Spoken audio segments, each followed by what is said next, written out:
स्वस्ति श्री गुरुचरण कमलेभ्यो नमः। ध्येयं सदा परिभवग नभीष्टदोहं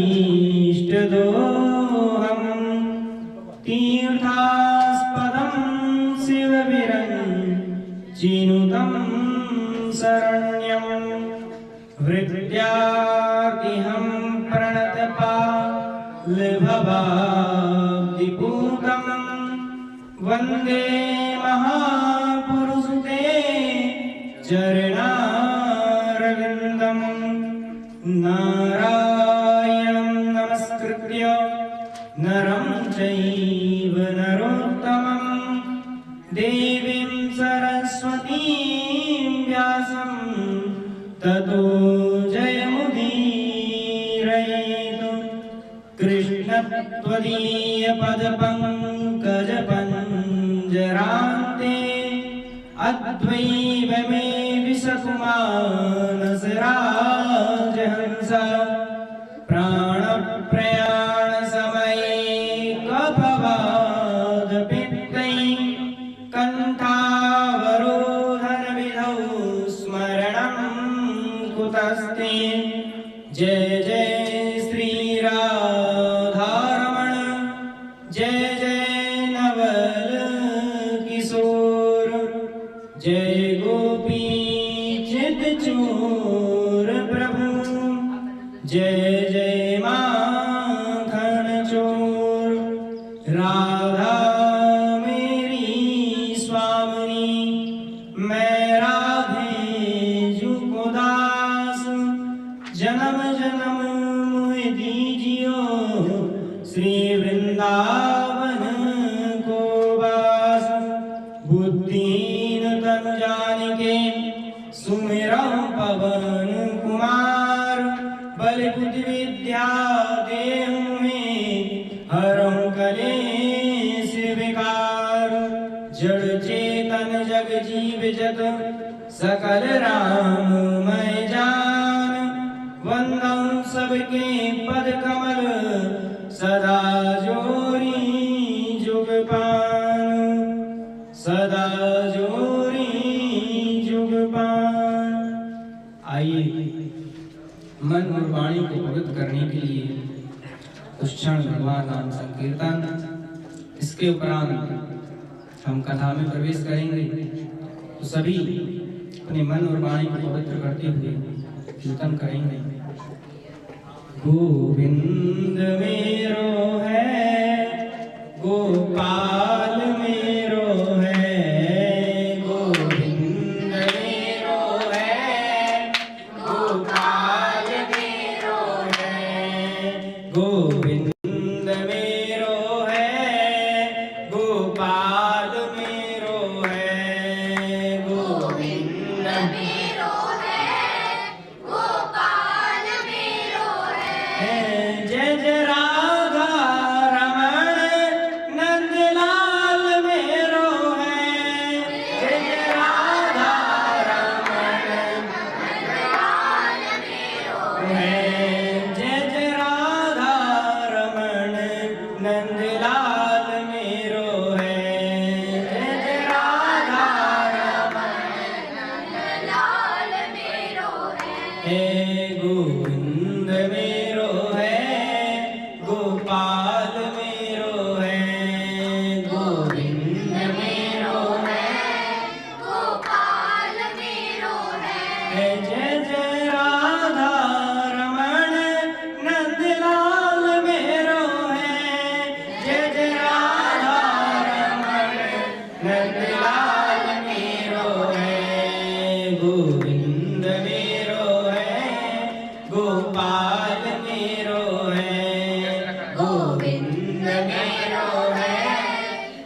भागवत महापुराण की जय।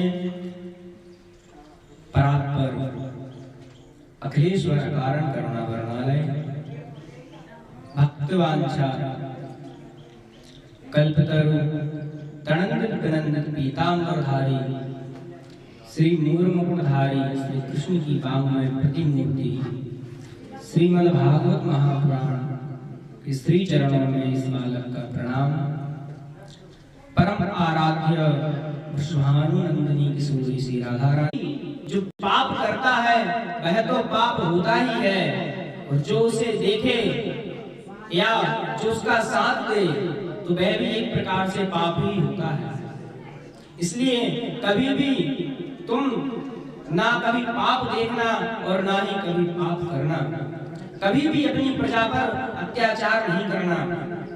और इतना कहकर के पांडव वन की ओर चले गए। अब राजा परीक्षित अपना राजपाट बड़े ही प्रेम से चला रहे थे। एक दिन मन में विचार आया कि चलो आज नगर भ्रमण करके देखते हैं कि प्रजा कैसी है। और आज राजा परीक्षित भ्रमण करने के लिए निकलते हैं। जहां भी जाते हैं वह अपने पूर्वजों की प्रशंसा सुनते हैं। आगे जाकर उन्हें एक अद्भुत दृश्य दिखाई दिया कि एक गाय रो रही है और एक बछड़ा है, उसके 3 पैर कटे हुए हैं, वह एक पैर पर ही खड़ा है और वह आपस में वार्तालाप कर रहे हैं। वह बछड़ा कहता है कि माता आप क्यों रो रही हैं? क्या हमारे प्रभु चले गए इसलिए आप रो रही हैं, या मेरी यह हालत देखकर रो रही हैं? तो जो गाय थी वह कहती हैं कि मैं इसलिए रो रही हूं क्योंकि आपकी यह हालत मुझसे देखी नहीं जा रही। यह बात राजा परीक्षित सुन लेते हैं और वह समझ जाते हैं कि यह गाय कोई और नहीं साक्षात पृथ्वी मां, और जो बछड़ा था वह साक्षात धर्म है। और पास में आता है, कहता है कि आपको किस बात की चिंता है, आप क्यों रो रही हैं, क्या परेशानी है आपको? तो जो धर्म था वह कहता है महाराज मैं आपको इस दशा का कारण किसको बताऊं कि मेरी इस हालत का जिम्मेदार कौन है, किसका कहूं? तो राजा परीक्षित समझ जाते हैं और कहते हैं कि आप भले ही मुझे ना बताएं, क्योंकि जो पाप करता है और उसके बारे में यदि हम अपने मुख से उसके बारे में वार्तालाप करते हैं तो वह तो पाप होता ही है, और उसके साथ साथ हम भी पाप कर रहे हैं। इसलिए धर्म ने आज कह दिया कि उस प्रभु की इच्छा के बिना एक पत्ता भी नहीं मिलता, और शायद मेरे कर्म ही ऐसे होंगे जो आज मेरी यह हालत है। राजा परीक्षित कहता है मैं यहाँ का राजा हूँ और प्रजा की रक्षा करना, धर्म की रक्षा करना मेरा कर्तव्य है।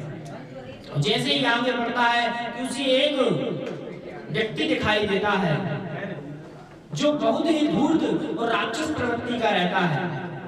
वह जो धर्म का एक पैर था, उस बछड़े का एक पैर था, उसे भी काटने के लिए आगे बढ़ता है।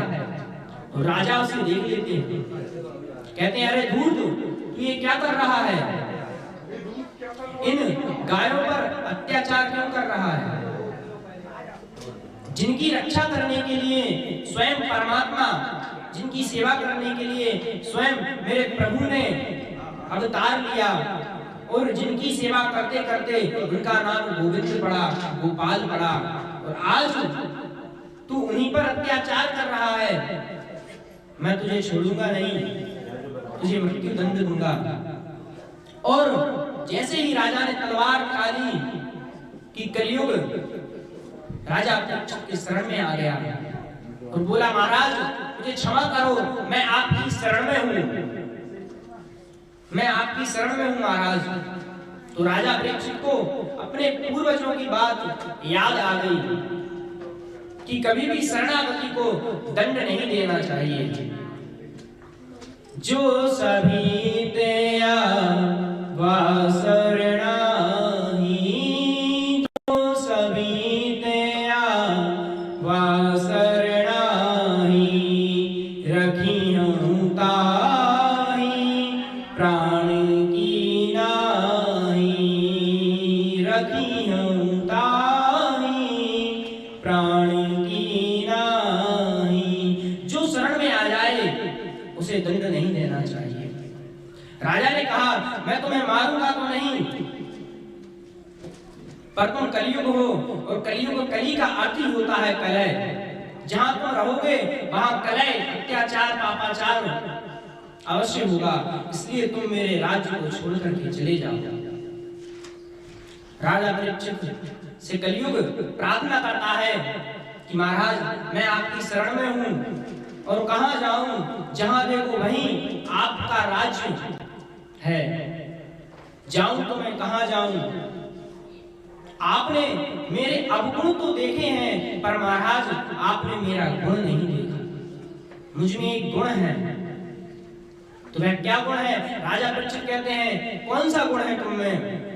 तब कलयुग कहता है यत् फलम नास्ति तत्सा न योगेन समाधिना तत्फलम लभते सम्यक् कलौ केशव कीर्तिना।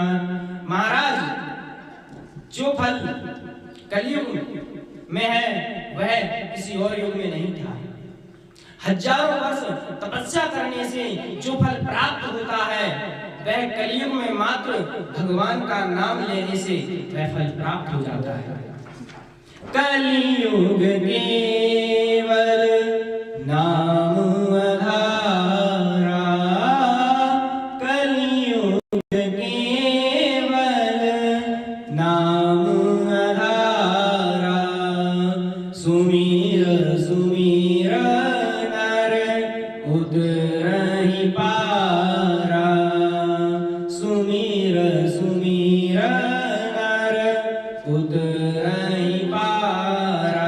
महाराज नाम की बड़ी महिमा है। कलयुग में जो फल मात्र नाम जपने से मिल जाता है वह फल अन्य युगों में तब हजारों वर्ष तपस्या करने से वह फल प्राप्त होता है। एक बार की बात है कि श्री राम जी विचार करते हैं कि जब वानरों ने पत्थर पर राम लिखकर उसे समुद्र में डाला तो वह तैर गया, क्यों ना आज मैं भी इस नाम का चमत्कार देखूं। और एक पत्थर लेते हैं और एकांत में जाते हैं, देखते हैं चारों ओर कोई देख तो नहीं रहा, और उस पत्थर पर राम लिखते हैं और उस पत्थर को जल में डालते हैं। जैसे ही जल में छोड़ते हैं और वह डूब जाता है। राम जी आश्चर्यचकित रह जाते हैं कि इस पत्थर पर मैंने अपना नाम लिखा और उस पत्थर को जैसे ही समुद्र में छोड़ा वह डूब गया। और उन वानरों ने उस दिन मेरा नाम लिखकर समुद्र में छोड़ा था तो वह तैर गया था। अब राम जी चारों तरफ देखते हैं कहीं किसी ने देख तो नहीं लिया। तब हनुमान जी महाराज देख लेते हैं और कहते हैं वाह प्रभु वाह, अरे हनुमान तुम इधर क्या कर रहे हो? प्रभु मैंने सब कुछ देख लिया, आपने एक पत्थर लिया, उस पर अपना नाम लिखा और समुद्र में छोड़ा वह डूब गया। बोले ठीक है तुमने देख तो लिया पर किसी से कहना नहीं। क्यों? यदि कहोगे किसी से तो मेरी बड़ी बदनामी होगी। हनुमान जी हंसते हैं और कहते हैं प्रभु अब तो मैं कहूंगा नहीं बल्कि गा गा के कहूंगा। क्या? पार होगा वही जिसको पकड़ेंगे राम, पार होगा वही जिसको पकड़ेंगे राम, जिसे छोड़ेंगे राम वह डूब जाएगा। पार होगा वही जिसको पकड़ेंगे राम, पार होगा वही जिसको जिसे छोड़ेंगे राम वह डूब जाएगा, जिसे छोड़ेंगे राम वह डूब जाएगा। अरे प्रभु, जिसने आप की शरण ग्रहण कर ली, उसे किसी और की शरण ग्रहण करने की जरूरत नहीं है। और प्रभु, जिसे आपने छोड़ दिया तो उसे तो डूबना ही था, मैं कैसे रह सकता, उसे तो डूबना ही था प्रभु। तो महाराज, नाम की बड़ी महिमा है। कलयुग के इस गुण पर राजा परीक्षित रीझ जाते हैं और कहते हैं ठीक है, मैं तुम्हें रहने के लिए 4 स्थान देता हूं। और राजा परीक्षित कलयुग को 4 स्थान देते हैं। दूतम बाणं त्र्यासूरा यत्र धर्म चतुर्विधा। दूतम, जहां पर जुआ खेला जाता है महाराज। पानम, जहां पर मदरा पान होती हो। और स्त्रिया, जहां पर वैश्यावृत्ति होती है। और महाराज चौथा स्थान, जहां पर जीवों की हिंसा होती है। तो महाराज, राजा परीक्षित ने कलयुग को 4 स्थान दिए हैं। तो कलयुग कहता है महाराज, आपने मेरे अवगुण देख करके मुझे ये 4 स्थान दिए हैं, पर महाराज मुझ में एक गुण अच्छा भी तो है, जो किसी युग में नहीं था वो मुझ में है। तो राजा परीक्षित उसे एक स्थान और स्वर्ण में देते हैं। राजा परीक्षित कहते हैं जाओ, एक स्थान तुम्हें स्वर्ण दिया, तुम सोने में वास करो। कौन से सोने में? जो हिंसा से कमाया गया हो, जो दूसरे का हिस्से से कमाया, जो दूसरे के हिस्से का छीन लिया गया हो, जिसे ब्लैक मनी कहते हैं। तो इसीलिए हम कोई भी चीज खरीदते हैं या कुछ भी वस्तु का उपयोग करते हैं, तो हम उसका भोग भोगने के अधिकारी नहीं होते हैं, क्योंकि भोग भोगने का अधिकारी केवल परमात्मा है। इसीलिए हम कुछ भी वस्तु खरीदें या कोई भी चीज खरीदें, उसे परमात्मा को समर्पण कर देना चाहिए। पहले उसे परमात्मा को समर्पण करना चाहिए, तभी हमें वह स्वीकार करना चाहिए। तुम ही निवेदित भोजन करहीं, तुम ही निवेदित भोजन करहीं, प्रभु प्रसाद पट भूषण धरहीं, प्रभु प्रसाद पट भूषण धरहीं। महाराज, पहले हमें परमात्मा को समर्पण करना चाहिए, तब हमें उसे स्वीकार करना चाहिए। तो आज राजन अपने वापस महल जाते हैं और वहां पर उनके मन में विचार आता है कि आज अपने पूर्वजों का जो खजाना है उसे देखता हूं। और महाराज, आज राजा परीक्षित अपने पूर्वजों के खजाना को खोलता है। जैसे ही वह खजाना देखता है तो उसमें उसे एक मुकुट दिखाई देता है और वह उसे पसंद आ जाता है। वह उसे अपने सिर पर धारण कर लेता है और जैसे ही सिर पर धारण करता है उसमें कलयुग का वास हो जाता है। क्यों? क्योंकि वह मुकुट एक पापी जो जरासंध नाम का राजा था उसका था। उसमें महाराज आज कलयुग का वास हो गया। जैसे ही कलयुग ने उसमें वास किया कि राजा की मति वह घूम गई और आज राजा परीक्षित शिकार खेलने के लिए जाता है। जैसे ही महाराज आज राजा परीक्षित शिकार खेलने के लिए जाते हैं, वन में काफी दूर निकल जाते हैं और रास्ता भटक जाते हैं। जब रास्ता भटक जाते हैं उन्हें प्यास लगती है और जल को खोजने के लिए इधर उधर भटकते हैं। तब उन्हें एक आश्रम दिखाई देता है और वह उस आश्रम में जाते हैं, बाहर से आवाज लगाते हैं, कहते हैं कोई है, 2-3 बार आवाज देते हैं, पर जब कोई नहीं बोलता महाराज, तो आज देखिए राजा परीक्षित के सिर पर कलयुग सवार है महाराज। तो राजा आज सीधा ना ही अपने खड़ाऊ उतारता है और ना ही घोड़े से उतरता है महाराज, सीधा आश्रम के अंदर चला जाता है। बल्कि यह नियम होता है कि हम कहीं भी किसी भी आश्रम में जाएं या किसी भी महात्मा के पास जाएं या किसी भी मंदिर में जाएं तो अपने खड़ाऊ, अपने चरण पादुका दूर ही कहीं उतार कर उस मंदिर में जाना चाहिए। और आज देखिए महाराज, राजा परीक्षित ने कितना बड़ा पाप किया कि उस आश्रम में अपने खड़ाऊ पहने, खड़ाऊ को तो छोड़िए महाराज, घोड़े से भी नहीं उतरे और घोड़े पे ही बैठे अंदर चले गए। और वहां पर एक संत को देखते हैं और कहते हैं अरे यह संत, जो महात्मा बैठे हैं ये ढोंगी हैं, इनने मुझे देखकर कि समाधि लगा ली, कहीं राजा का सत्कार ना करना पड़े, मेरे सत्कार से बचने के लिए, मेरे सम्मान से बचने के लिए आज इनने समाधि लगा ली महाराज। और राजा क्रोधित हो गया, अरे तुम एक राजा का अपमान कर रहे हो, मुझे बहुत जोर से प्यास लगी है। पर महाराज उनकी समाधि नहीं खुलती, बहुत देर हो जाती है। तो राजा परीक्षित को क्रोधित हो जाते हैं और कहते हैं अरे महात्मा, तुमने एक राजा का अपमान किया है, प्रजा के लिए राजा ही भगवान होता है महाराज, और तुमने अपने भगवान का अपमान किया है। तो राजा परीक्षित क्रोध में आकर बाहर आते हैं। जैसे ही बाहर आए उन्हें एक सर्प दिखाई देता है और उस सर्प को उठाकर राजा परीक्षित उन महाराज की गले में लपेट देते हैं और गले में डाल करके वह तो वहां से चले जाते हैं। पर जो समीप मुनि थे, उनके शिष्य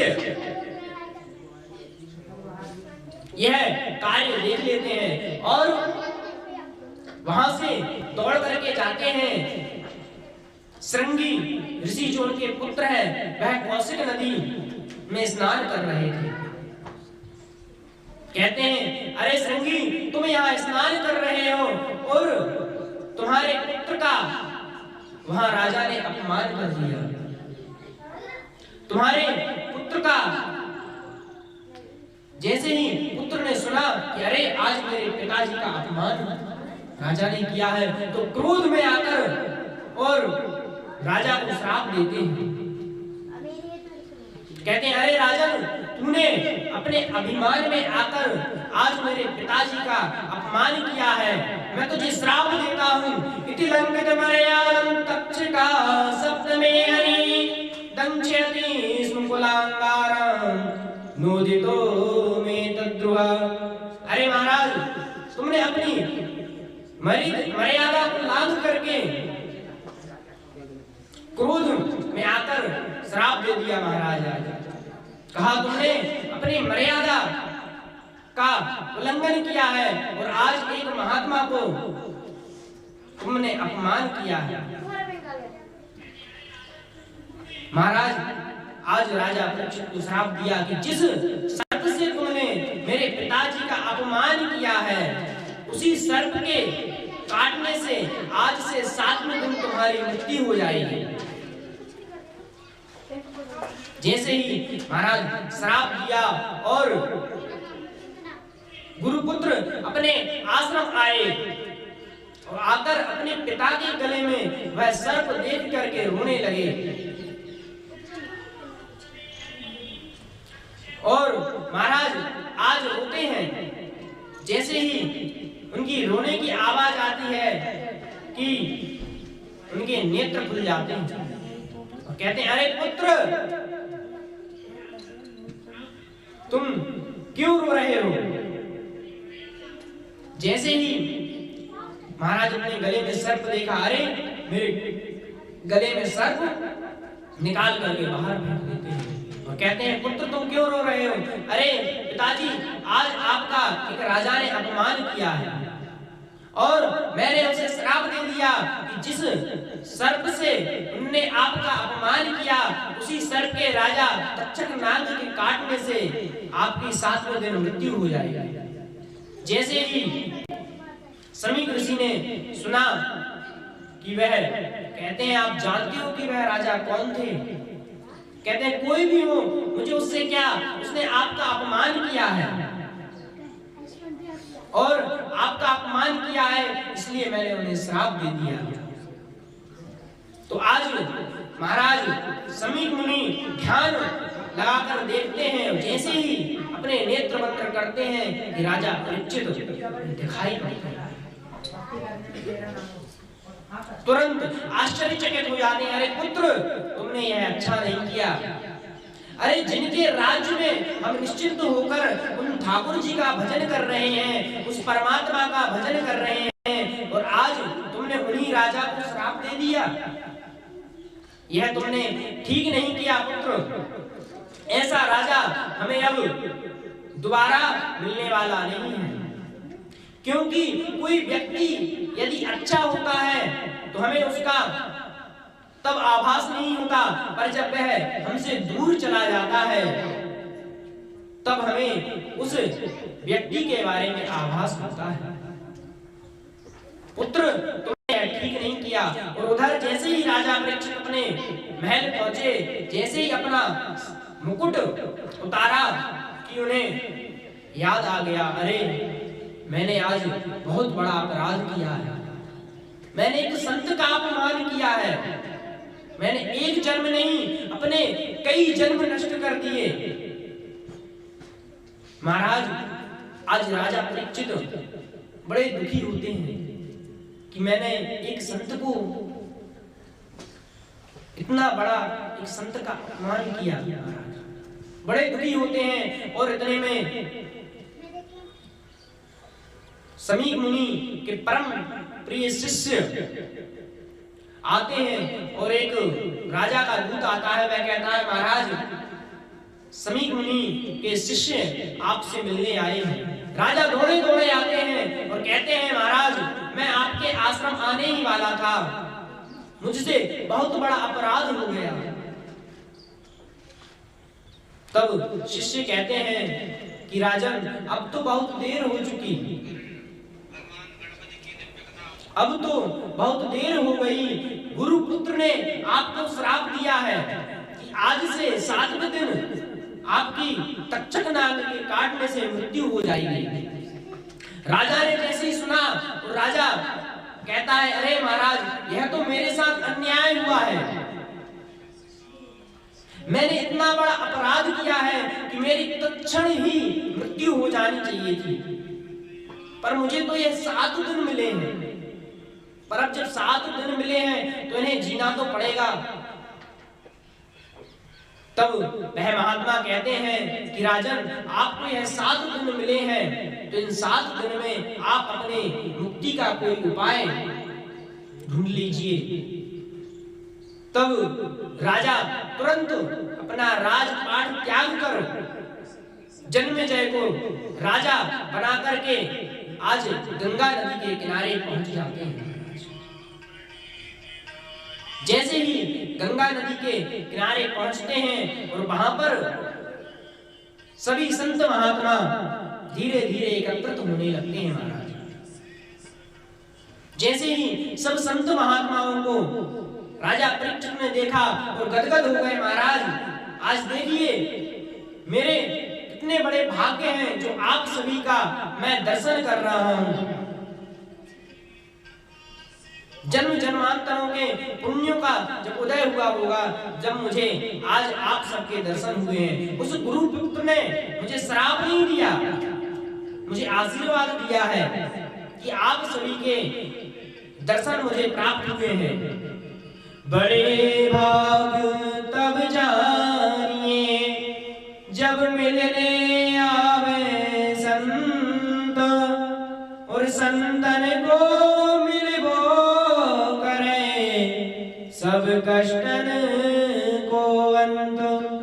अरे महाराज, तुम्हारे हैं तो मुझे किस बात का कष्ट है।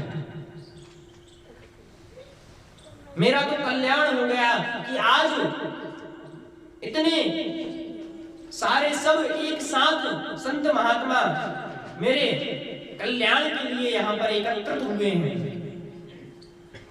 और इतने में वहां पर महाराज सुखदेव जी महाराज जाते हैं और भगवान की मस्ती में झूमते हुए व्यास जी महाराज के पुत्र श्री सुखदेव जी महाराज वहां पर भगवान की मस्ती में मगन चले आ रहे हैं। क्योंकि जिसका प्रभु से संबंध होता है उसकी तो दुनिया ही अलग होती है। वह जमाने से इस दुनिया से मतलब नहीं रखता उसका, क्योंकि संबंध उस प्रभु से है। और जिसका प्रभु से संबंध होता है उसे हमेशा आनंद ही आनंद रहता है। उस श्याम प्यारे से, ओ प्रभु प्यारे से जिसका संबंध है, ओ बंसी वाले से जिसका संबंध है, उसको हर घड़ी आनंद ही आनंद है। उसको हर घड़ी आनंद ही आनंद है। श्याम प्यारे से जिसका संबंध है, बंसी वाले से जिसका संबंध है, उसको हर घड़ी आनंद ही आनंद है। उसको हर घड़ी आनंद ही आनंद